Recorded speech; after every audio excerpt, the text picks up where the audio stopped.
Hello អ្នកទាំងអស់គ្នាថ្ងៃនេះមករៀនភាសាចិនជាមួយខ្ញុំទៀតហើយសម្រាប់ពាក្យដែលយើងរៀនថ្ងៃនេះគឺពាក្យពាន់ជាមួយនឹងពាក្យស្នេហាម្ដងណាអូខេហើយសម្រាប់ពាក្យហ្នឹងក៏ជាប្រភេទឆាំងយីដូចគ្នាអ្នកទាំងអស់គ្នាយើងអានថាមីមូឆ្វាន់ឈិងមីមូឆ្វាន់ឈិងអូខេអ្នកទាំងអស់គ្នាអញ្ចឹងសម្រាប់ពាក្យហ្នឹងបើសិនជាបកមកឲ្យគ្នាយើងស្ដាប់ទៅគឺយល់តែម្ដងយើងអាចបកប្រែបានថាសញ្ញោចាមសញ្ញោភ្នែកហ្នឹងហើយអ្នកទាំងអស់គ្នាហ្នឹងហើយអញ្ចឹងសម្រាប់ពាក្យហ្នឹងផងដែរភាគច្រើនគឺគេប្រើសម្រាប់មនុស្សស្រីនិងមនុស្សប្រុសដែលគាត់មើលគ្នាសញ្ញោទៅសញ្ញោមកអ្នកទាំងអស់គ្នាដូចថាខាងស្រីលោកមកខាងប្រុសឬខាងប្រុសលោក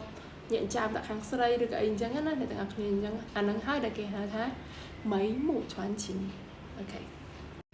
អញ្ចឹងបើសិនជាយើងឃើញមនុស្សពីរនាក់ហ្នឹងហើយដែលគាត់លួចមើលគ្នាកលេចមើលគ្នាឬក៏ញាក់ចាមដាក់គ្នាឬក៏អីហ្នឹងអាហ្នឹងយើងអាចនិយាយថាពួកគាត់កំពុងតែមីមូឆ្វាន់ឈិងអូខេអញ្ចឹងសម្រាប់ពាក្យហ្នឹងគឺភាគច្រើនគឺវាប្រើសម្រាប់មនុស្សស្រីនិងមនុស្សប្រុសហ្នឹងហើយវាជាស្នេហាឬក៏អីទំនាក់ទំនងបែបមិនធម្មតាអ្នកទាំងអស់គ្នាប៉ុន្តែអាហ្នឹងគ្រាន់តែពាក្យច្រើននេះក៏វាមានប្រើក្នុងការដែលថាឧទាហរណ៍ថាបងប្អូនគាត់ពីរនាក់ហ្នឹងគឺគាត់ធ្វើខុសមែនទេហើយកំពុងតែរកថាអ្នកណាអ្នកទទួលកំហុសអញ្ចឹងគាត់មើលមុខគ្នាទៅមកឲ្